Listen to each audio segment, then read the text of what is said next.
Hey, everybody, and welcome back to SA Smart Chats, part of the Mayor's K-12 Smart City Challenge. Once again, I'm Dr. Natasha Wilkerson, and today our topic is mental health.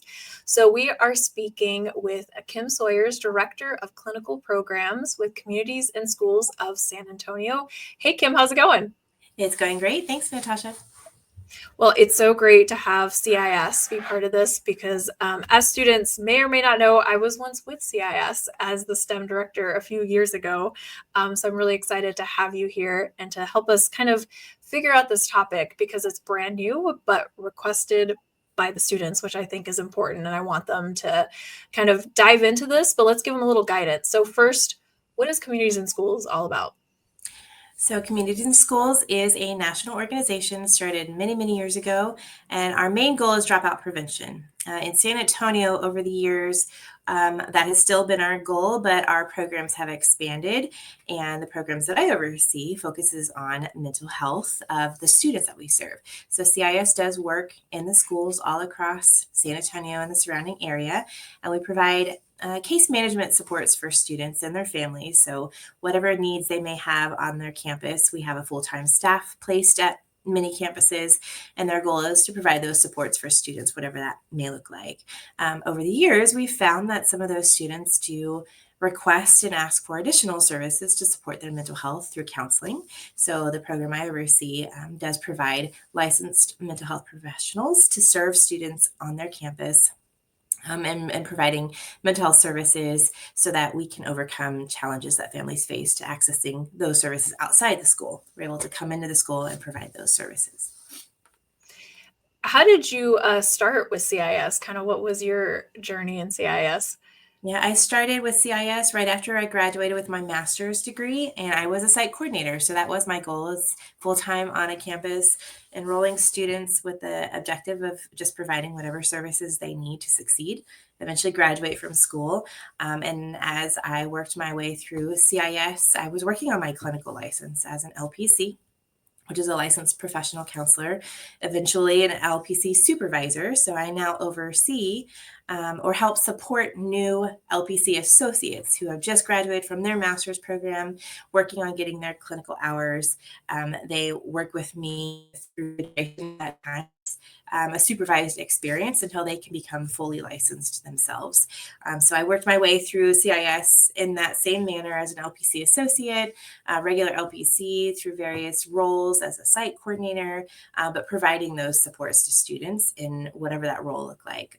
So, site coordinator, I worked with juvenile probation department within CIS. I worked with educators to help them understand the mental health needs of their students, and eventually into my role now of overseeing all of our clinical programs and all of our licensed mental health professionals that serve students in a counseling setting on their school campus. So, as an expert on mental health, can you help us understand what that term means? So, we're going to allow students to tackle mental health as a challenge, but what does it even mean? Yeah. So over the years, when I first started out, mental health was seen as this big thing that people experienced issues with, right? So if they were experiencing significant issues with depression or anxiety, that was mental health issues. Now we're starting to see a transition for everyone to understand that mental health doesn't just have to be the significant diagnosable condition. It's our general mental wellness and how we're feeling on a day-to-day basis. So focusing on the mental health and wellness of anybody, your family and friends, is just that, is helping support how they're feeling in any moment, not necessarily that they need to go to a doctor and be diagnosed and be Mhm. prescribed medication or talk to a counselor through whatever that looks like. So CIS as an organization, not just clinically, but with our site coordinators, we focus on the mental wellness of students on their campus, educators on their campus, parents and families, and just supporting whatever that looks like, not necessarily that they need counseling or they need to be prescribed medication. So, students are thinking about it in this more like holistic way. What are some general strategies to improve mental wellness? I think it's just recognizing how we're feeling is the basic strategy. So a lot of the work we do is regulation when we're feeling sad or we're feeling upset, recognizing that and having some just mindfulness around feelings in general is the really basic component of mental health and wellness that we focus on, just for the general population. um, Recognizing that I might be hungry and that could be affecting my mood, or recognizing that weather might be affecting my mood, or general physical conditions may also affect your mood. So I think it's focusing on the holistic approach of an individual, and recognizing what are the supports that you can provide for yourself or that you can support your family or your friends, in those very basic emotional capacity.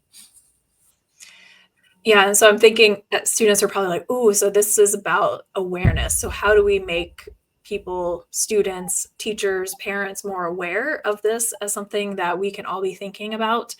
But what are perhaps some root causes? So, like, one that immediately comes to mind is social media. A lot of people are talking about it. What do you think of that as a root cause, or maybe other root causes that students might consider? Yeah, I don't know that social media would be a root cause of Okay. mental wellness issues. I think social media can play a part in elevating the awareness of mental health, mental wellness issues, or normalizing it in a way that we are all experiencing at some point. We all feel a little sad. We all feel a little anxious. We all feel a little stressed. All of those things are normal.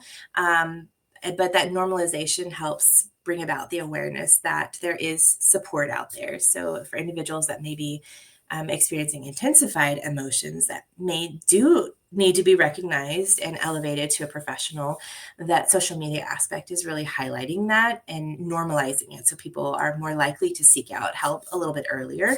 However, on the flip side, there is lots of research happening now on the negative effects of social media on our mood and our wellness, in general, and just highlighting um, the everybody's positive in this positive light, and if I'm not feeling that same way or my life doesn't look that same way, then maybe something's wrong. So there are some very negative aspects to social media, but I also want to recognize the positive aspects that social media has played in elevating the need for mental wellness, and for us like today to talk about it.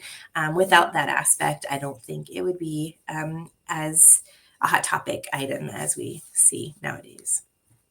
Yeah, it has this like double-edged sword where it you're often more isolated because of social media, but you're also more connected because I've connected with people I never would have through Right. different apps. Hmm. And so I can see that. And so I encourage students to think about it and, come up with ideas as one potential angle. What are some other ways to think about strategies in supporting mental health? So, for example, CIS puts site coordinators at the Hmm. school, right? And they're a support system for students. So, can you tell some other strategies that students might think about? Yeah, I think, when you look at mental health and wellness, there are professionals that are like myself licensed to help support families and individuals, but peer-to-peer connections are really important too. So I think a highlight for students is how can they themselves support other peers at their school, and that is probably the biggest sense of support that young people have, is they connect with their peers first, typically. And so, how do you support your peers in that manner before recognizing the need for more professional support? So that could be a really great angle, is that peer-to-peer connection, and dealing and supporting the mental health and talking about it in your school setting with other young people. What inspired you to be in this role? Did you always know that you wanted to work in this space, or was it something that came later? Yeah, that's a good question, because I think you always hear, I've always wanted to be a teacher. I always wanted to be a doctor. Great. And I don't think that was the case for me. I don't think I recognized that this was the role I wanted to go in until college, when I knew I wanted to do something in the helping field. I had that sense of wanting to help other people. I just didn't know what that exactly looked like until I started working in college and working with other individuals and seeing the need, even at that basic level, and started moving to that direction, whatever that looked like. I think at one point, working with the FBI or something along those lines. But as my trajectory started and my experiences started enhancing what I understood of the helping professions, I realized that moving in this direction was the best fit for me. So I think that's helpful information because a lot of students, myself included, went into college thinking I need to know exactly what I'm going to be right Right. now. And that was not always the case. I did get lucky in that I kind of had an inkling. And so the classes I took led me this way, but it is okay to not know what you want to be. And that'll fall into place as life experiences happen. Yeah, absolutely. I think that's great advice. And that might also apply to this competition. I say go and look around your community, your school, where you live, and see what are the issues that you're seeing. And it could be mental health, it could be something related to transportation, the environment, and that's what this is about. Is just kind of figuring it out and helping you. Give you a voice, give all the students a voice, because this is all coming back to the city, and we have the mayor, as part of this to hear your ideas. So thank you, Kim, for joining me today on SA Smart Chats. All right. Thank you. Good luck, everybody.